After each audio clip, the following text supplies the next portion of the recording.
Voting نہیں کروا سکتے، آپ سروے نہیں کر سکتے، آپ لوگوں سے یہ بھی نہیں پوچھ سکتے کہ جی آپ نے ووٹ کس جماعت کو دینا اور کس جماعت کو نہیں دینا. یہ تھکی ہوئی حرکتیں ہیں اور یہ بزدلانہ حرکتیں ہیں اور یہ ہارے ہوئے لوگوں کی حرکتیں ہیں، اور آپ اس وقت ہارے ہوئے ہیں. لکھ لیں میری بات، آپ اس وقت ہارے ہوئے ہیں. لیکن چلیں کر لیں بند انٹرنیٹ، جتنا آپ بند کر سکتے ہیں. ہو سکتا ہے آپ کے انٹرنیٹ بند کرنے سے لوگوں کے ذہن بدل جائیں، لیکن یاد رکھیں آپ ڈرا سکتے ہیں، دھمکا سکتے ہیں، اٹھا سکتے ہیں، پرچے دے سکتے ہیں، جیلوں میں بند کر سکتے ہیں، اغوا کر سکتے ہیں، آپ سب کچھ کر سکتے ہیں، لیکن آپ لوگوں کی سوچ نہیں بدل سکتے. لوگوں نے اپنی مرضی سے فیصلہ کرنا ہے، اس کے اوپر پابندی نہیں کوئی لگا سکتا. اچھا اس کے علاوہ جی بچوں کی مزید موجیں ہونے والی ہیں، کیونکہ ان کو پہلے 31 دسمبر تک چھٹیاں تھیں، وہ چھٹیاں ایکسٹینڈ کر کے وہ 9 جنوری تک کر دی گئی. لیکن اب محکمہ تعلیم کی طرف سے مزید گورنمنٹ کو سفارش کی گئی ہے کہ چونکہ سردی کا موسم ہے، بچوں کے لیے مشکل ہے، ان کی چھٹیاں جو ہے وہ ایکسٹینڈ کی جائیں. تو ہو سکتا ہے گورنمنٹ اس کے اوپر کنسیڈر کر رہی ہے آج یا کل تک، میں بھی ان کو 2 4 5 7 وٹ ایور مزید چھٹیوں کا اضافہ کر دیا جائے. بہرحال بچوں کے لیے مزید موجیں آنے والی ہیں. اچھا اس کے ساتھ ساتھ مجھے آج صبح یہ بات یاد آ رہی تھی کہ آج 8 جنوری ہے، یعنی کہ آج سے تقریباً ٹھیک 1 مہینے کے بعد پاکستان میں جنرل الیکشن ہونے جا رہے ہیں، یعنی کہ 8 فروری 2024 کو پاکستان میں جنرل الیکشن ہونے جا رہے ہیں. لیکن کیا آپ کو لگتا ہے کہ پاکستان میں اس وقت الیکشن کا ماحول ہے؟ کیا آپ کو لگتا ہے کہ جس طرح سے الیکشن میں ایک گہما گہمی، ایک شور شرابہ، ہلا گلا، میٹنگز، کارنر میٹنگز، جلسے، پروگرام، تقاریر، واٹ ایور وغیرہ وغیرہ سب کچھ، آپ کو لگتا ہے کہ اس طرح کے سارے معاملات ہو رہے ہیں؟ بالکل بھی نہیں ہو رہے. اس وقت پاکستان میں سکوت کی کیفیت ہے الیکشن کے حوالے سے. ادروائز تو خیر بہت بڑے بڑے ڈرامے ہو رہے ہیں نا، پکڑ دکڑ، مار کٹائی، اٹھانا، ننگا کرنا، بند کر دینا، سارا کچھ، یہ سب کچھ تو ہو رہا ہے. لیکن الیکشن کمپین، کیا کوئی جماعت الیکشن کمپین کر رہی ہے؟ کوئی میٹنگ، کوئی پروگرام، کوئی جلسہ، کوئی تقریر، کسی قسم کا کوئی ہلا گلا الیکشن کے حوالے سے کچھ بھی نہیں ہو رہا. تو بظاہر جس طرح کی صورتحال ہے نا، ایسا نہیں لگ رہا کہ یہ الیکشن 8 فروری 2024 کو ہونے جا رہے ہیں. لیکن چلے اس میں آپ اپنی رائے کا اظہار ضرور کیجیے گا کہ آپ کو کیا لگتا ہے کہ واقعی الیکشن 8 فروری کو ہونے جا رہے ہیں کہ نہیں ہونے جا رہے. بہرحال اس کے اوپر کچھ طاقتیں ایسی ہیں جو پورے زور سے لگی ہوئی ہیں، کوشش کر رہی ہیں کہ کسی بھی طرح سے 8 فروری کو الیکشن نہ ہو، کیونکہ 8 فروری کو اگر الیکشن ہو گیا تو عمران خان جیل کے اندر بیٹھا ہوا جیت جائے گا، اور وہ نہیں چاہتے کہ عمران خان جیتے، تحریک انصاف جیتے. ان سے بلے کا نشان واپس لے لیا، اس سے کوئی فرق نہیں پڑتا. ان کو کوئی بھی نشان دے دیں، اس سے ان کو کوئی بھی نشان دے دیں، نواز شریف ان کو انتخابی نشان دے دیں، یہ پھر بھی جیت جائیں گے. اس لیے اس سے کوئی بلے کا نشان واپس لینے سے یا اس طرح کے سارے تماشے اور ڈرامے کرنے سے کوئی فرق نہیں پڑتا. پرابلم صرف یہ ہے کہ الیکشن اگر ہو گیا تو تحریک انصاف جیت جائے گی، اور تحریک انصاف کو کچھ لوگ نہیں چاہتے، کچھ طاقتیں نہیں چاہتی کہ وہ جیت جائیں. لہٰذا بظاہر ایسا نظر نہیں آ رہا، تحریک انصاف کے گراف کو اس لیول کے اوپر دیکھتے ہوئے نظر نہیں آ رہا کہ 8 فروری کو الیکشن ہوں گے. اس میں اپنی رائے کا اظہار ضرور کیجیے گا. اچھا اس کے علاوہ جی میاں والی سے N89 سے عمران خان کے کاغذات نامزدگی مسترد کی جانے کے خلاف اپیل دائر کی گئی تھی. اس کے اوپر آرگومنٹس ہو چکے ہیں، فیصلہ محفوظ ہو چکا ہے، جو کہ 10 جنوری کو فیصلہ سنایا جائے گا. اچھا آتے ہیں جی اپنے مین ٹاپکس کی طرف کہ الیکشن کمیشن آف پاکستان نے سپریم کورٹ آف پاکستان میں جواب جمع کروا دیا ہے، کیونکہ تحریک انصاف نے لیول پلینگ فیلڈ ملنے کے حوالے سے جو سپریم کورٹ نے فیصلہ دیا تھا اس پر چونکہ عمل درآمد نہیں ہوا، تو انہوں نے سپریم کورٹ میں ہی ونس اگین ایک توہین عدالت کی کارروائی کے لیے الیکشن کمیشن کو پارٹی بناتے ہوئے ایک درخواست دائر کی تھی کہ ہمیں لیول پلینگ فیلڈ نہیں دی جا رہی، جس پر آج الیکشن کمیشن آف پاکستان نے سپریم کورٹ میں جواب جمع کروا دیا ہے. اور انہوں نے یہ کہا کہ تحریک انصاف کے تمام تر الزامات غلط ہیں، بے بنیاد ہیں اور جھوٹ پر مبنی ہیں. تحریک انصاف کو مکمل طور پر لیول پلینگ فیلڈ دی جا رہی ہے، انہیں کسی قسم کی کوئی پرابلم نہیں، کوئی رکاوٹ نہیں، وہ جھوٹ بول رہے ہیں اور ان کی درخواست جو ہے وہ ہرجانے کے ساتھ خارج کی جائے. اس میں الیکشن کمیشن نے یہ بھی کہا کہ تحریک انصاف کے قومی اسمبلی کے لیے 843 میں سے 598 کاغذات نامزدگی منظور ہو چکے ہیں، جبکہ 245 مسترد کیے گئے ہیں.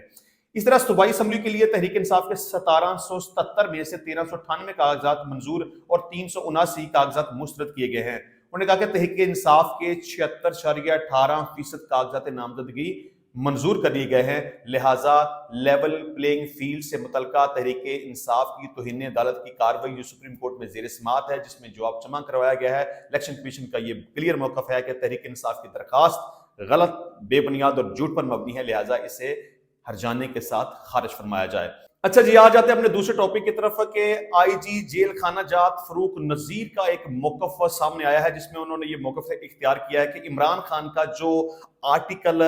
برطانوی اخبار کے اندر شائع کیا گیا ہے، ان کے موقف کے مطابق، ان کی انویسٹیگیشن کے مطابق انہوں نے یہ موقف اختیار کیا ہے کہ بالکل بھی جو آرٹیکل برطانوی اخبار کے اندر شائع کیا گیا ہے وہ عمران خان کا نہیں ہے۔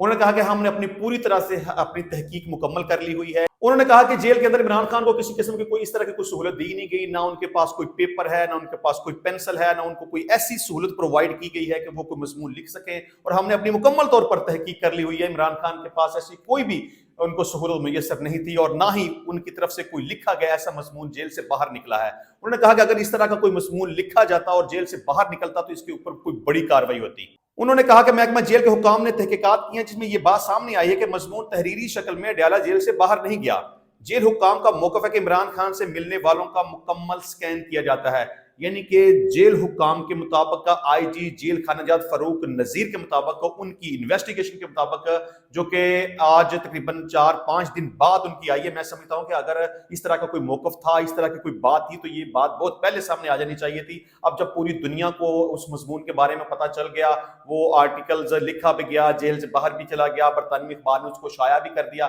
لیکن اس کے اوپر جیل خانہ جات کی طرف سے کسی قسم کی کوئی جسٹیفیکیشن نہیں آئی۔ آج 4-5 دن گزرنے کے بعد ان کا یہ بیان سامنے آ جانا بہرحال یہ مشکوک ہے کہ انہوں نے یہ کہا کہ عمران خان کو نہ تو کوئی قلم ملی، نہ دوات ملی، نہ پینسل ملی، نہ پیپر ملا، ان کو کسی قسم کے جیل کے اندر ایسی کوئی سہولت میسر ہی نہیں کی گئی۔ ان کی طرف سے لکھا گیا کوئی بھی مضمون اڈیالہ جیل سے باہر نہیں نکلا۔ یہ جو موقف اختیار کیا جاتا ہے عمران خان کی پارٹی کی طرف سے کہ یہ مضمون عمران خان نے لکھ کے